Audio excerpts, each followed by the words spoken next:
ದೇವರ ನಾಮಕ್ಕೆ ಸ್ತೋತ್ರವಾಗಲಿ. ಕ್ರಿಸ್ತನಲ್ಲಿ ಪ್ರಿಯ ದೇವಜನರೇ, ನಿಮ್ಮೆಲ್ಲರಿಗೂ ಶ್ರೀ ಯೇಸು ಕ್ರಿಸ್ತನ ಮಧುರ ನಾಮದಲ್ಲಿ ಶುಭ ವಂದನೆಗಳನ್ನು ತಿಳಿಸುತ್ತೇನೆ. ಈ ದಿನದ ದೇವರ ವಾಕ್ಯ ಅರಣ್ಯಕಾಂಡ 24 ಮೊದಲನೇ ವಚನ. ಇಸ್ರಾಯೇಲ್ಯರಿಗೆ ಶುಭವಾಗಬೇಕೆಂಬುದೇ ಯೆಹೋವನ ಚಿತ್ತವೆಂದು ಬಿಳಾಮನು ತಿಳಿದುಕೊಂಡನು.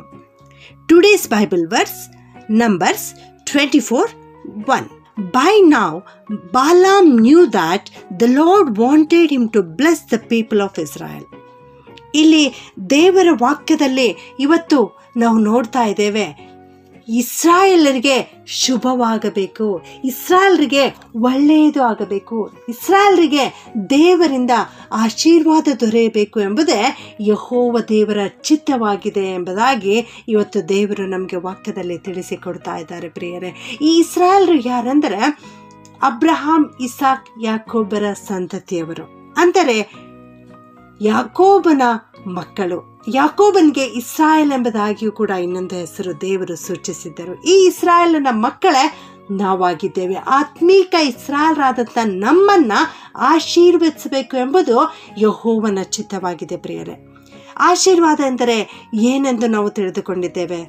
ಪ್ರತಿದಿನ ಬಿರಿಯಾನಿ ಊಟ ಮಾಡುವುದಾ, ಒಳ್ಳೆ ಒಳ್ಳೆ ಬಟ್ಟೆಗಳನ್ನು ಧರಿಸುವುದಾ, ದೊಡ್ಡ ದೊಡ್ಡ ಮನೆಗಳಲ್ಲಿ ಬಂಗಲೆಗಳಲ್ಲಿ ವಾಸಿಸುವುದಾ, ಕಾರು, ಒಳ್ಳೆಯ ಉದ್ಯೋಗ, ಕೈ ತುಂಬ ಹಣ, ಇಂತಹ ಈ ಲೌಕಿಕ ಆಶೀರ್ವಾದಗಳಿಂದ ತುಂಬಿರುವಂಥದ್ದೇ ಆಶೀರ್ವಾದ ಎಂಬುದಾಗಿ ನೀವು ತಿಳಿದುಕೊಂಡಿದ್ದೀರಾ? ಅದು ನಿಜವೇ ಪ್ರಿಯರೇ. ಆ ರೀತಿಯ ಆಶೀರ್ವಾದ ಇರಬೇಕಾಗಿರುವುದು ಒಳ್ಳೆಯದೇ. ಆದರೆ ನಮಗೆ ಸಿಗಬೇಕಾದ ಆಶೀರ್ವಾದ ಆತ್ಮೀಕ ಆಶೀರ್ವಾದಗಳು. ನಮ್ಮ ದೇವರು ನಮಗೆ ಆತ್ಮೀಕ ಆಶೀರ್ವಾದಗಳನ್ನು ಕೊಡಲು ಬಯಸ್ತಾ ಇದ್ದಾರೆ. ನಾವು ತಿಳಿದುಕೊಳ್ಳುತ್ತೇವೆ ಈ ಇಹಲೋಕದ ಅಭಿವೃದ್ಧಿಯನ್ನೇ ಆಶೀರ್ವಾದ ಎಂಬುದಾಗಿ. ಲಾಟ್ರಿಯಲ್ಲಿ ಕೋಟಿಗಟ್ಟಲೆ ಹಣ ಸಿಗುವಾಗ ಅದು ಆಶೀರ್ವಾದ ಎಂಬುದಾಗಿ ತಿಳಿದುಕೊಳ್ಳುತ್ತೇವೆ. ಆದರೆ ಅದು ನಿಜವಾದ ಆಶೀರ್ವಾದವಲ್ಲ ಪ್ರಿಯರೇ. ಕ್ರಿಸ್ತನನ್ನು ನಮ್ಮ ರಕ್ಷಕನನ್ನಾಗಿ ಅಂಗೀಕರಿಸಿಕೊಳ್ಳುವುದೇ ಅದು ನಿಜವಾದ ಆಶೀರ್ವಾದವಾಗಿದೆ. ದೈವಿಕ ಆಶೀರ್ವಾದಗಳನ್ನು ಪಡೆದುಕೊಳ್ಳುವುದೇ ನಿಜವಾದ ಆಶೀರ್ವಾದವಾಗಿದೆ. ದೈವಿಕ ಸಮಾಧಾನವನ್ನು ಪಡೆದುಕೊಳ್ಳುವುದೇ ನಿಜವಾದ ಆಶೀರ್ವಾದವಾಗಿದೆ.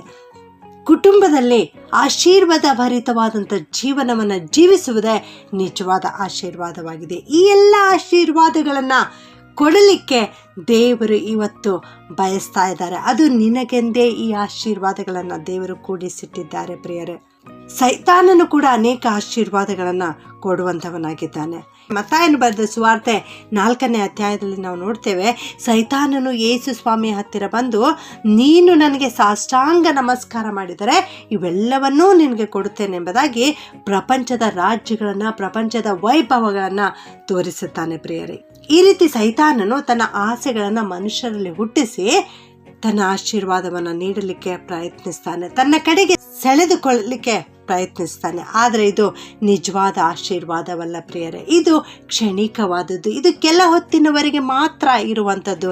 ಇದು ತರಕಾರಿಯಾದಂಥ ಆ ಹಾಗಲಕಾಯಿ ತಿಂದರೆ ನಮ್ಮ ಬಾಯೆಲ್ಲ ಯಾವ ರೀತಿ ಕಹಿಯಾಗಿರ್ತದೋ ಆ ರೀತಿಯ ಆಶೀರ್ವಾದ ಇದಾಗಿದೆ ಪ್ರಿಯರೇ. ಆದರೆ ಕರ್ತನಿಂದ ಬರುವಂಥ ಆಶೀರ್ವಾದ ದೈವಿಕ ಆಶೀರ್ವಾದವಾಗಿದೆ. ಇಸ್ಕರಿಯೋತ ಯೂದನಿಗೆ ಆ 30 ಬೆಳ್ಳಿ ನಾಣ್ಯಗಳು ದೊರಕಿದವು, ಆದರೆ ಅದರಿಂದ ಅವನಿಗೆ ಆಶೀರ್ವಾದ ದೊರೆಯಲಿಲ್ಲ, ಅದರಿಂದ ಅವನಿಗೆ ಸಂತೋಷ ಉಂಟಾಗಲಿಲ್ಲ.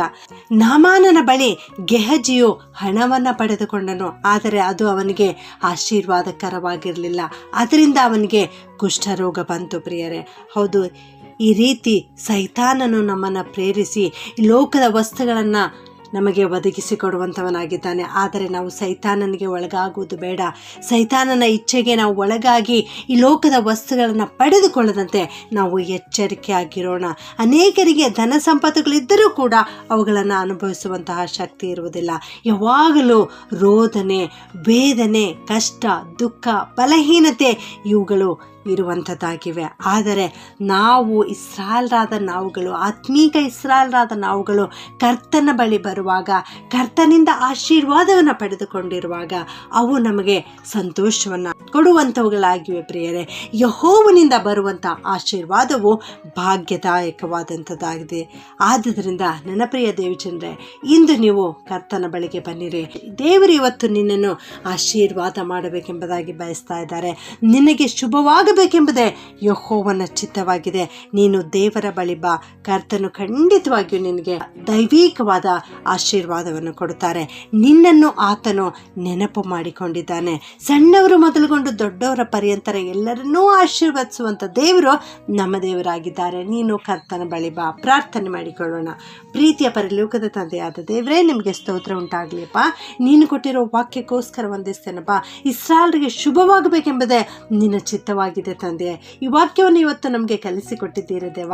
ಅದಕ್ಕಾಗಿ ನಿನ್ನನ್ನು ಕೊಂಡಾಡ್ತೇವೆ ಸ್ವಾಮಿ. ಅನೇಕರು ಕಷ್ಟದಿಂದ ದುಃಖಭರಿತರಾಗಿದ್ದಾರೆ. ತಮ್ಮ ಜೀವನದಲ್ಲಿ ಆಶೀರ್ವಾದವೇ ಇಲ್ಲ ಎಂಬುದಾಗಿ ಕೊರಗುತ್ತಾ ಇದ್ದಾರೆ ಸ್ವಾಮಿ. ಅವರನ್ನು ನೀನು ನೋಡು, ಕನಿಕರಿಸು, ಕಾಪಾಡು. ಅವರ ಬಳಿ ಬಾ ಸ್ವಾಮಿ. ಅವರಿಗೆ ಆಶೀರ್ವಾದ ಮಾಡು ತಂದೆ. ಹಿಂದೆ ಅವರಿಗೆ ಶುಭವಾಗುವಂತೆ ನೀನು ನಿನ್ನ ದೈವಿಕ ಆಶೀರ್ವಾದವನ್ನು ಕೊಡು ಸ್ವಾಮಿ. ನಿನ್ನ ದೈವಿಕ ಶಾಂತಿಯಿಂದ, ನಿನ್ನ ದೈವಿಕ ಸಮಾಧಾನದಿಂದ ಇವರೆಲ್ಲರನ್ನು ಆಶೀರ್ವದಿಸಬೇಕಾಗಿ ಈ ಪ್ರಾರ್ಥನೆಯನ್ನು ಯೇಸುವಿನ ನಾಮದಲ್ಲಿ ಪ್ರಾರ್ಥಿಸಿ ಬೇಡುತ್ತೇನೆ ತಂದೆಯೇ.